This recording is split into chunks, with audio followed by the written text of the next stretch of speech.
इस बात में कोई डाउट नहीं है कि अर्थ एक यूनिक प्लेनेट है। अर्थ ही एक ऐसा प्लेनेट है जहां जीवन संभव है। इसका निर्माण कोई एक दिन की बात नहीं है। ज्योग्राफिकल इवोल्यूशन यानी भौगोलिक विकास के करोड़ों सालों बाद इस महान प्लेनेट अर्थात पृथ्वी का निर्माण हुआ। लेकिन why do we need to know about our planet? क्या ज़रूरत है हमें उन सब बातों के बारे में जानने की कि पृथ्वी कैसे बनी, क्यों बनी? जी हाँ, यह जानना बहुत इम्पोर्टेंट है, क्योंकि अर्थ की हिस्ट्री, उसका विकास तथा उसमें आए चेंजेस का जीवन के अस्तित्व के पास्ट और प्रेजेंट से डायरेक्ट रिलेशन है। पृथ्वी पर जीवन कैसे बना, इसको जानने के लिए हमें फॉर्मेशन ऑफ अर्थ जानना जरूरी है। हेलो गाइस, तो चलिए फैक्टोपीडिया के साथ हम न सिर्फ अर्थ बल्कि सौरमंडल के निर्माण के बारे में भी जानेंगे।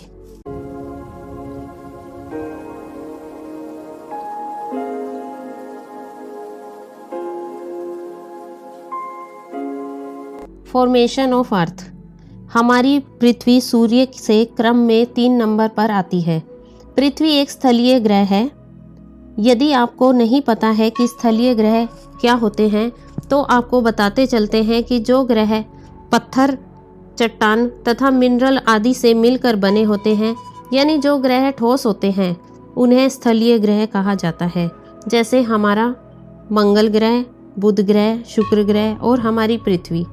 ठीक उसी प्रकार कुछ गैसीय ग्रह भी होते हैं जो अधिकतर गैसों से बने होते हैं, जैसे बृहस्पति, अरुण, वरुण। हमारा यूनिवर्स यानी ब्रह्मांड तो 13.8 अरब साल पुराना है, लेकिन हमारी पृथ्वी और उसी के साथ ही हमारे सौरमंडल का निर्माण ब्रह्मांड के बनने से बहुत पहले ही, आज से 4.6 अरब साल पहले धूलकण और गैस के ठंडे बादल, जिसे नेबुला यानी निहारिका कहते हैं, आपस में ग्रेविटेशनल कोलैप्स, गुरुत्वाकर्षण के कारण आपस में जुड़कर इसी सोलर नेबुला के बीच में सूर्य का निर्माण करते हैं। सूर्य के निर्माण के बाद बचे हुए निहारिकाओं के कण सूर्य के चारों ओर घूमते हुए एक डिस्क का निर्माण कर लेते हैं।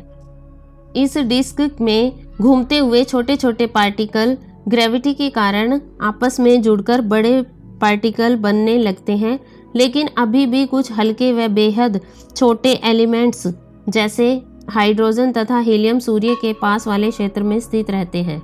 सोलर नेबुला के बीच में बनी सूर्य द्वारा सोलर विंड यानी सौर हवा के कारण यह हल्के एलिमेंट सूर्य से थोड़ा दूर चले जाते हैं, पर ये हल्के एलिमेंट्स सूर्य से बहुत दूर नहीं गए।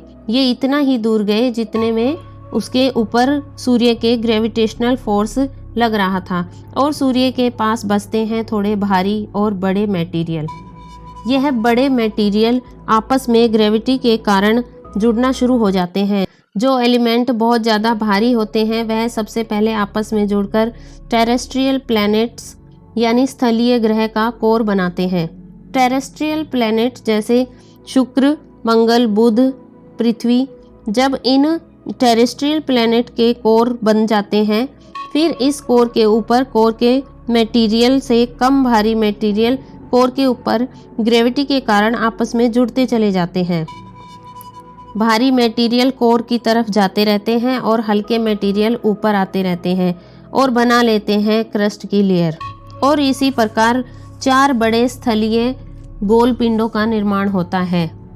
नए नए बने सौरमंडल में छोटे छोटे पार्टिकल्स इन 4 बड़े पिंडों से टकराते गए और बन गए बुध, शुक्र, मंगल और अर्थ जैसे स्थलीय ग्रह।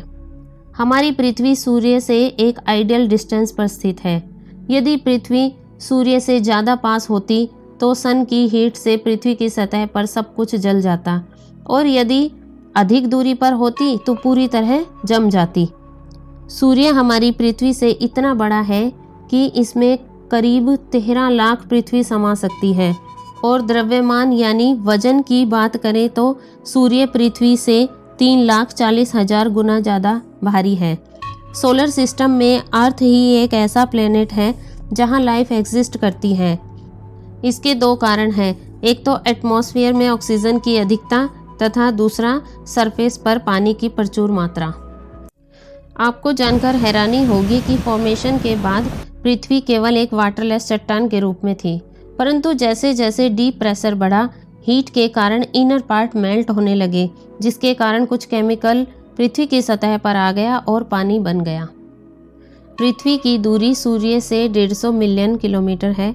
आउटर स्पेस से अर्थ ब्राइट और ब्लूइश दिखाई देती है, इसलिए इसे ब्लू प्लेनेट भी कहा जाता है, क्योंकि इसका 70% सरफेस पानी से कवर्ड है। आपको जानकर हैरानी होगी कि इस 70% पानी का 97% पानी खारा है। इसका मतलब यह है कि सिर्फ 3% पानी ही पीने के योग्य है। इस 3% पानी का 2% से अधिक बर्फ की परतों और ग्लेशियरों में रहता है, जिसका अर्थ यह है कि 1% से भी कम पानी झीलों और नदियों में है।